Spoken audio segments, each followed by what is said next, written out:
And that was profit, not just with all the expenses taken out of it. So we did roll all that. I'd like to thank everybody that came out and worked.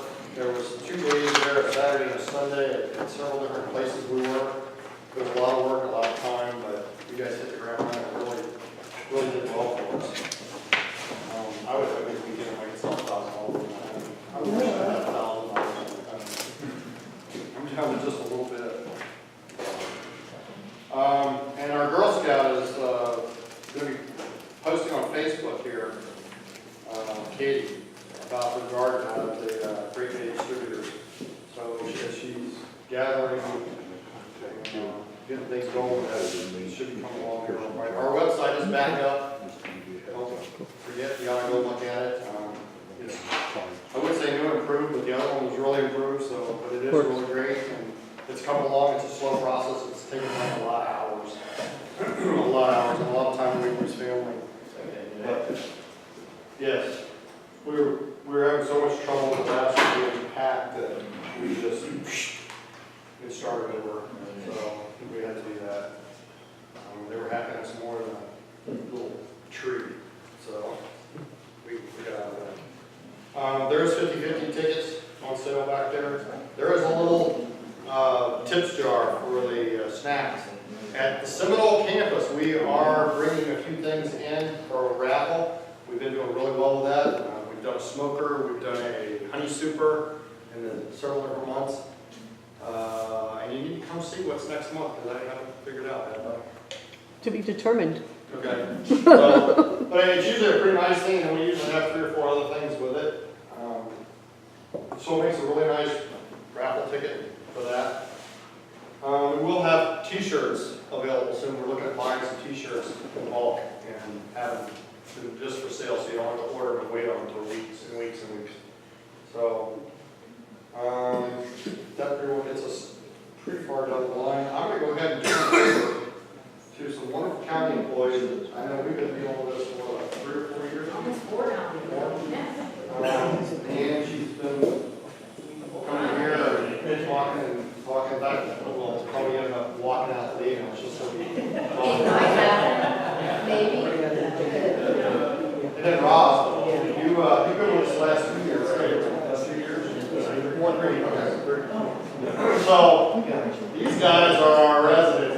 If you have a question about mosquitoes, or if you can come up with a question about mosquitoes, these are the people to ask. They're going to try and teach us something about us working together. And they've been really good work in the last 3 or 4 years, so I enjoyed working with her. They're really friendly, the beekeepers. We tried. And I'm going to go ahead and you guys will take off. All right. My name is Leah Lick. I am the lead spray technician at Pinellas County Mosquito Control. Been there about 13 years. Randomly ran into a beekeeper on one of my inspections a few years ago. And ever since then, we've been coming here and presenting it and doing some operational changes to try to help you and be safe with you and just open some communication about what we're doing. Because we do have some things that are detrimental to your bees, and we do some things that could kill your bees. So we're going to talk about that today and stuff like that. I'm going to start though with Rob. He's going to go over just some basic mosquito control, who we are, what we do, all that sort of stuff. Rob is an entomologist and our educational specialist. If you don't recognize him, he's on TV often for us, because he does speak for us in all of the public and all of the media and stuff like that. So you may see his face as the season goes on, and things like that. So he's going to talk to you about virus and basic mosquitoes, and then I'm going to take over the last few minutes and just talk about products, active ingredients and the chemicals that we're spraying, how they affect you, what we're doing.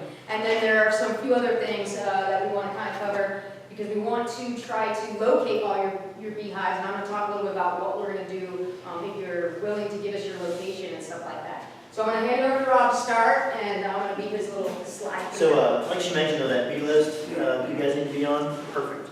Well, I've mentioned it as many times as I can, because that's the one thing that keeps you guys' hives alive when we come by with our fogging mission. So I'll mention that a couple of times, and she'll speak more in detail about how that goes. But overall, good evening. Glad you guys are here. It's one of our favorite groups to talk to, because you guys are both people. We're both people too. And so that's kind of how we do. So any questions that you may have, we're going to save them to the end after Leanne's presentation. And so we can just kind of jot through a couple things if you we got here. So raise your hand if you've heard of the Zika virus. Should be everybody. Pretty impressive little virus. Came here in a flash, and all of a sudden we were going to have to deal with that. So we'll get into that here just in a second. We'll talk about how we do our response to domestic arbovirus like Zika, and then we'll talk about our confirmed travel cases versus our actual positive cases, and then how you guys as citizens can help us. All right? So Zika in a nutshell. Zika virus is an arbovirus. We're doing a lot of talking today. Named for the Forest region in Africa. It was originally discovered in 1947, and it usually circulated through the primate group in that region until it got into the human population and adapted a little bit better to our physiology, and now it's spread just about worldwide in every tropical center that we have, and it's still going off in some major areas like Brazil, Puerto Rico, a lot of places in the Central American region. A lot of Caribbean islands are still kind of going off with it too. And there's no signs of the Zika virus letting up, nor is there any sign of any type of mosquito abatement or mosquito control development in those regions that's really going to affect the mosquito populations there. So we are going to keep seeing Zika virus coming to our area in the people. And it just so happens that we have all the mosquitoes here that transmit a number of dangerous viruses. And so that's why mosquito control exists, okay? Right now, we are worried about this mosquito, Aedes aegypti. I'll pass this around. Pretty sure you guys have probably heard that name at some point. But if you're ever getting bitten below the knee, or when you're out there in your flip-flops, you know, doing your morning paper, morning coffee on the porch or something like that, most likely this is the mosquito that's biting you. If you have that situation, most likely then the problem is being created either in your yard or your neighbor's yard. So if you can't go to your neighbor's yard, come call us. We'll definitely be there and help you for sure. But if you can, go out at least once a week, check all of your areas that have standing water, little containers properly, and dump those over. That'll help you a lot. Okay? Basically, how we respond to these viruses is this. So, say somebody did travel from somewhere else with Zika and they showed up in our area. They start getting symptoms, and they'll go and report those symptoms hopefully to the doctor. Usually about 1 in 5 people are actually symptomatic enough to where they can actually think maybe they need some medical assistance. So the bad part there is about 80% of the people now do not have symptoms.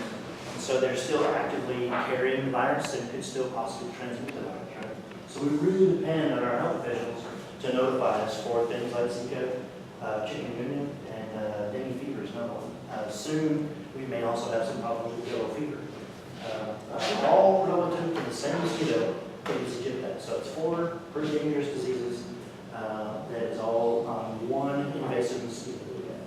All right, so like I said, health officials kind of get our services moving. So the Public Health Department and us have had a pretty cool little joint service that we do. In fact, we're at first one of the few established mosquito control groups that had this relationship where we could just actively call them and say, hey, what's going on? And they could call us and say, hey, are you guys fixing it?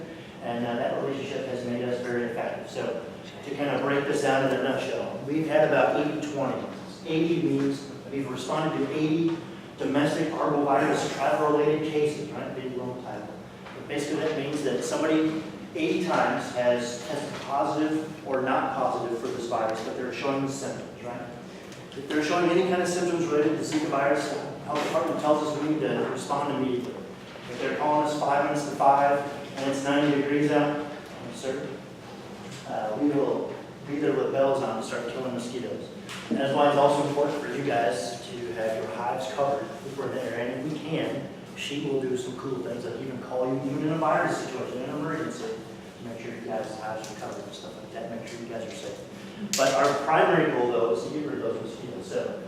So the 80, that's how many we responded to. We have about 23 cases that have tested positive where they actually really have the Zika virus. The thing is, by the time you're deemed whether or not it's a positive case or not, too much time has passed to where too many mosquitoes could have reproduced and have picked up the virus from those people that were carrying the virus. And so we don't ever really even worry about that too much. We just know that if somebody potentially has a virus, we got to go get it going and start killing mosquitoes very, very soon. The reason for that is the life cycle of this particular mosquito in our hot weather that we have here, basically near tropical conditions. It can reproduce in as little as 4 to 5 days. We can have a new batch come out. So that's a little bit of what this is. I'll pass this around. Kind of gross. So these are actually the Aedes aegypti mosquitoes, Don't let them out. right? But you can't let them out. What the heck, right? So, Here, don't worry. so the thing is, these are all lab breeders, so they've never been exposed to virus. So, I see a remediation. So as everybody would wonder if we were going to do maybe just Sounds like they're right? Yeah. They'll probably They want need to the, So this brings us to how we actually do our surveillance and boots on the ground. So you guys can see all the little tiny larvae that are at the bottom there, right? That's what we're looking for. As a proactive control service like we are, that is our primary goal. If we get them in that larval stage, they're easier to find and they're easier to kill. And it also is kind of preventing them from getting that stage where they can bite other people. So that is our whole primary goal, get them at the larva stage. And why we say drain your containers is to get rid of that water source. So if they don't have anywhere to reproduce, then we're good to go. And this is why. This little black line here is probably about 4,000 eggs. And that's how these guys reproduce. In these containers like this, they will lay their eggs around that water line inside this container. So whether it's fresh water from the rain, or if it's sprinkler gets turned on, or a dew event raises that level enough to where the eggs are now underwater, they're going to hatch in about 20 or 30 minutes, and in about 4 to 5 days, you can have adults on the way. That's how fat they're 20 or 30 minutes, the first installer is already out swimming around in the water, usually. As long as the carbon dioxide load is about where it needs to be, usually it's only about 20% carbon dioxide level. Also, sometimes it depends on the bacterial load in the water. Aedes aegypti are also a little bit of both. They're kind of generalist feeders, a little bacteria and sometimes an algae. But typically, it's usually very clean water. Usually it's rainwater. It's weird. So we have 37 different types of mosquitoes. All of them use a little bit different water, a little bit different habitat. And so that's kind of part of Lam and I's job is going to look at water for. We can look at a mosquito and go, oh yeah, we need to find this type of water because that's what this mosquito is normally found. That's great. There's only about 12 of those that we really focus on. This last year or so, for sure, it's been focusing on Aedes aegypti. Anyway, those little eggs, like I say, are just about in every container that's sitting out there already. So all they're doing is waiting on the water, and they can lay in that stage of diapause like that for up to 2 to 3 years sometimes. So if it kind of goes down a little bit, where you would maybe say in 1 month's time after those eggs are laid, all of them are going to hatch out and become viable offspring, right? But maybe in a year, maybe you're only going to have about 80%. And in another year, it goes down almost to 20.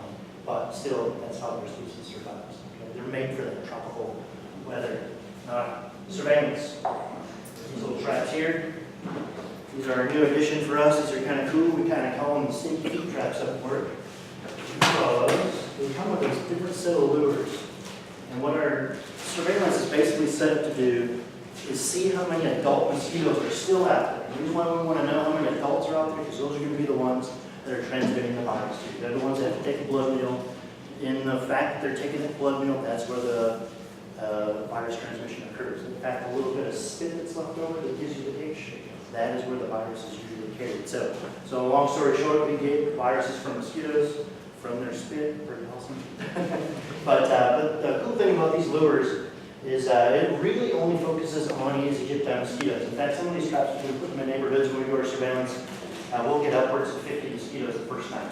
So that means it's a pretty significant problem for us. What we don't want to see are things like this, obviously. This is about 5,000 mosquitoes smashed in here. I'll pass that around.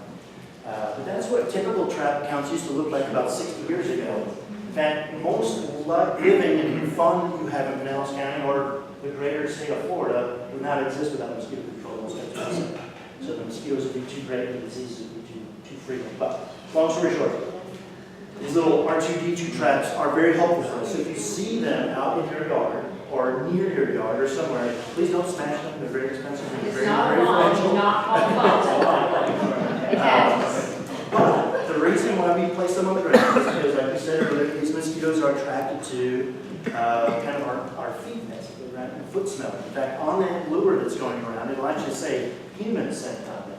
Right? Kind of crazy.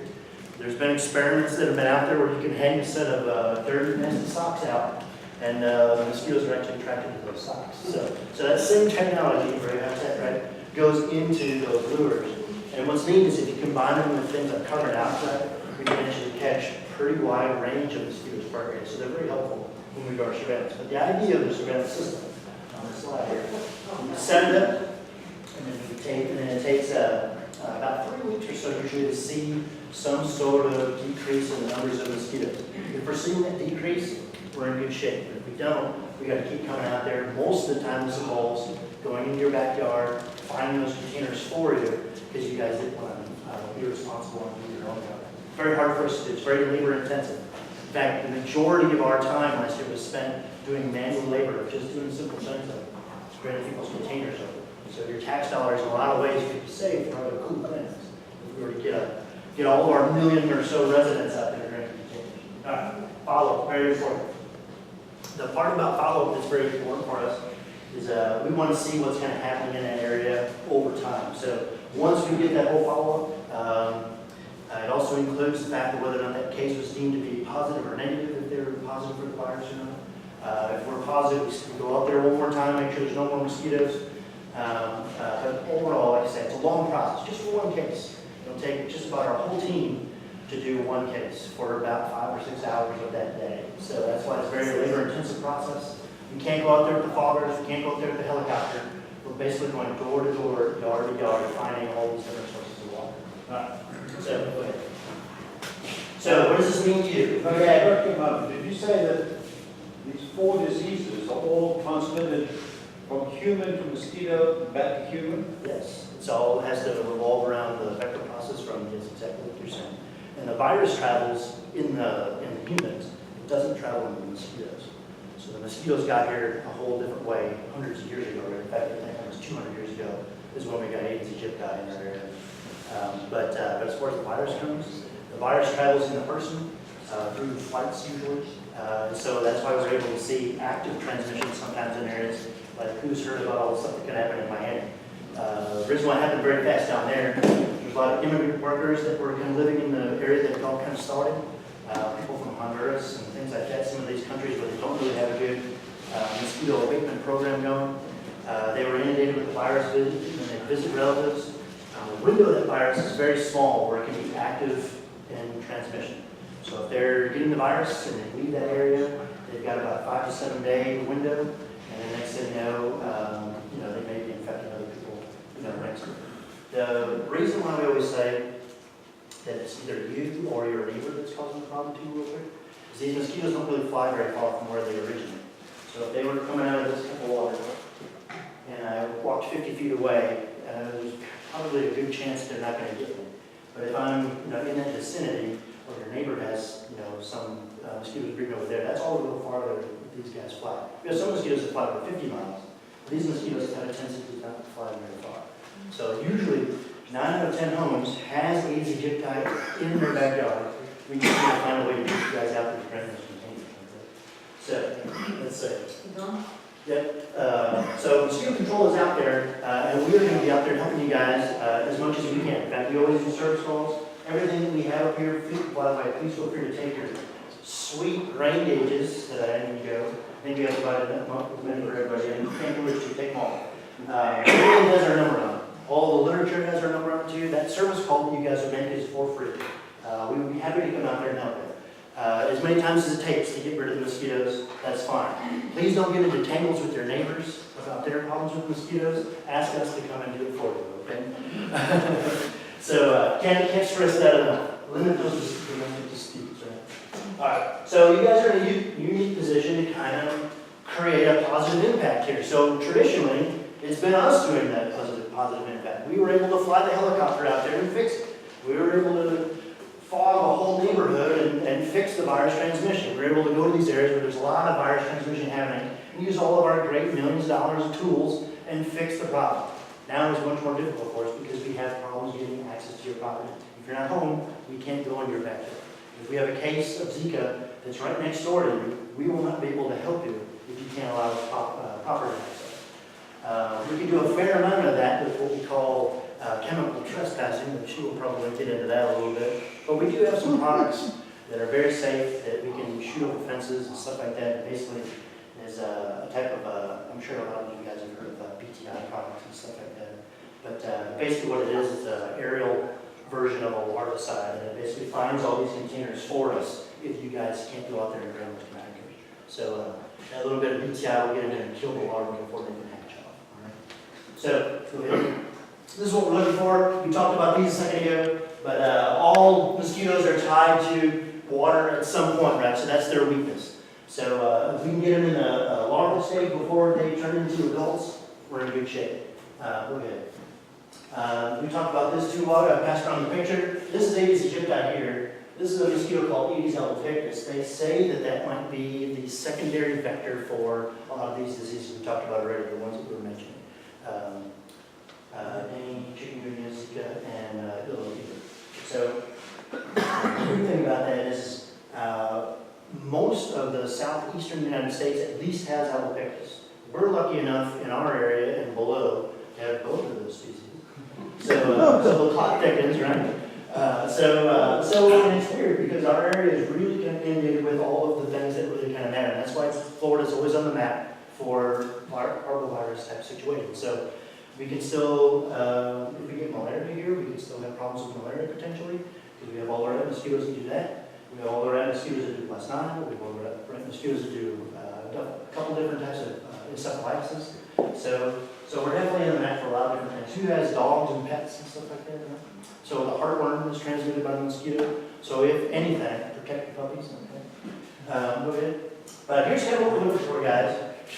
Our whole thing is preaching to the choir about looking for these containers, right? And that's the thing. I'm going to mention this again. The source of water that these guys are tied to needs to be dumped, and then therefore there will be no more mosquitoes. If you are able to do this, once we have seen whole neighborhoods that have been on the page with this, and all kind of do a similar zone of, well, every week we've got to go up there and do our little hunt and seek mission and get rid of this water. We've seen the levels of adult mosquitoes stay low. Like they will never get over, like 5 or so per trap. And we haven't done so much work with that, but we've seen that in other areas. Where once you suppress that adult population, it takes them a very long time, probably a whole summer season, to get back up to those huge numbers. We're getting like 50 or 60 per trap. So it's in your best interest. You get rid of them once, and then you're probably kind of good to go for a little while, right? But here's some of the big ones. Let's go back. Here's some of the big ones. Bromeliads. Got some pages for those up here. Bromeliads hold water, so of course you're going to be able to breed mosquitoes. Same thing with all this other stuff. What's really kind of scary is I put that bottle cup up there because it just takes a 1/4 inch of water, and in some rare cases, even something as small as a bottle cap can still be a problem for breeding mosquitoes. So a lot of people have crushed shell driveways and stuff like that. We've seen mosquitoes in those couple upturned shells there. It's really crazy. So sometimes it's necessary to call us, but other times, if you're just looking for stuff like this, that's great. Or if like a lot of times people have a recycling bin, looks like this. And that's great, but they'll take that lid off. Because this top part here will hold water, right? There's something right there. Like, oh, that's good when you dump that, right? Well, now all this is holding water too. So what do you do, right? I mean, so there's a lot of exclusion techniques to do that we can do. And a lot of our techs know how to do this. It's usually just, sometimes it's drilling holes. If you have a 55-gallon barrel that you're saving water in, put a screen on top of it, but construct it in a line that it doesn't cave in. Construct all your drain holes for those 55-gallon drums where they have some sort of plug or a screen on those as well, because sometimes even that little hole, they can get in there and breathe that way too. So they're pretty crafty. I've even found them in the tubes of a lawn chair before. That was the weirdest one for me. So dump that lawn chair over in a bucket, and I was like, oh, there's larvae in there. It's pretty crazy. So the name of the game, folks, is this is just an example. But if it can hold water, palm fronds, leaves, all that kind of stuff, you're probably going to have a mosquito situation at some point. Right now we're experiencing drought conditions, right? To a degree, kind of a lesser drought, almost like a pseudo drought. But we're still having Aedes aegypti population outbreaks all over the place, right? And that's because we irrigate our yards, we water our flowers.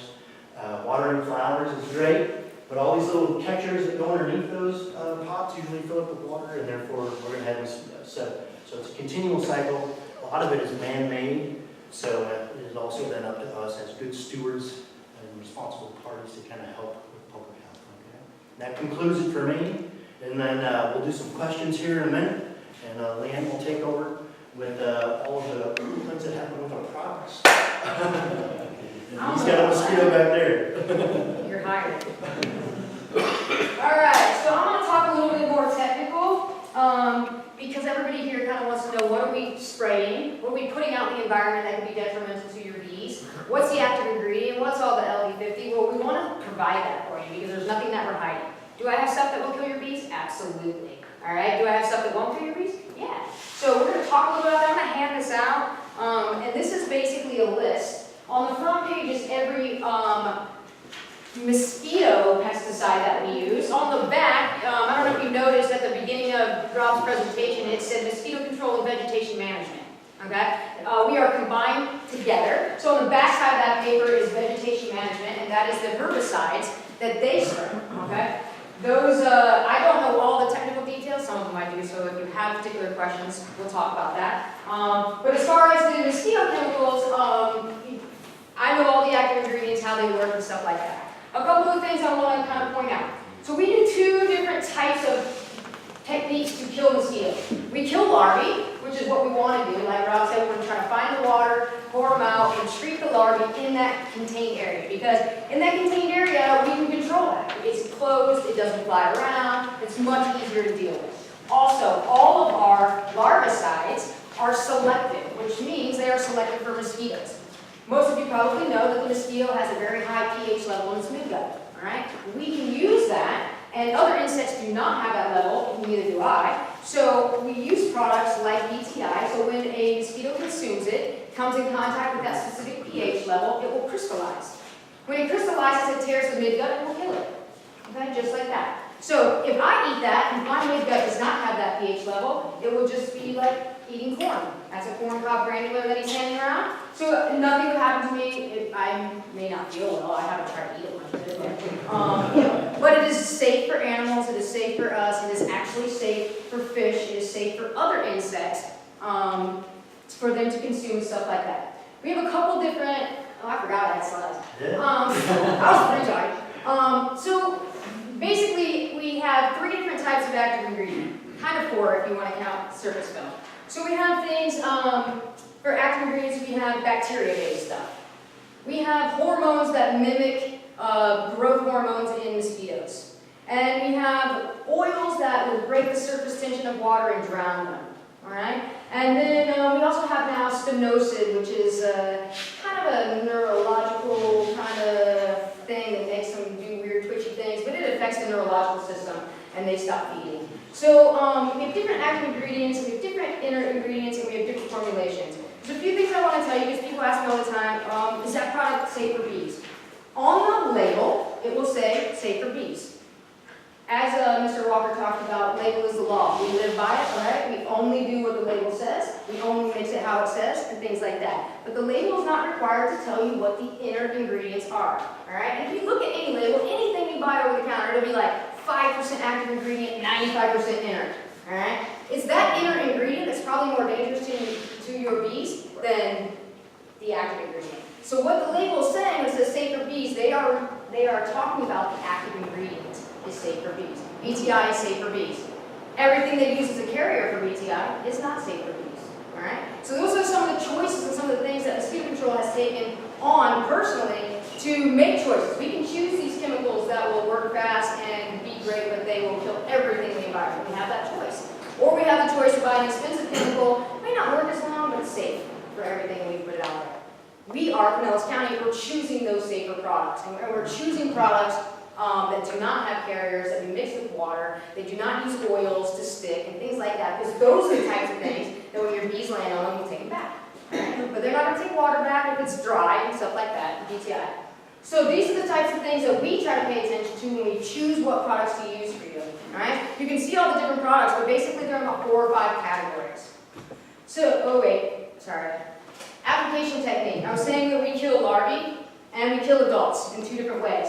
So, some of our techniques for killing adults is what we call ULV, ultra low volume droplet size, is basically what that means, okay? And so that's where they take the chemical, we blow it through a blower, and it becomes a little itty bitty droplet and can float through the air. Do you think that would be dangerous for bees? I can't control anything in the air, okay? So when we do that sort of stuff, that's when we start to get a little bit questionable for the bees. If we're spraying something in the air, I can't control that, I can't contain it, I can't do anything, all right? So those are types of applications that we will not do around your bees if we can avoid it, all right? Application timing. Anybody here ever heard of fog truck 2 a.m., 3 a.m.? Yeah, Okay? Why do you think we get up at 2 a.m. to spray? Because I don't want to.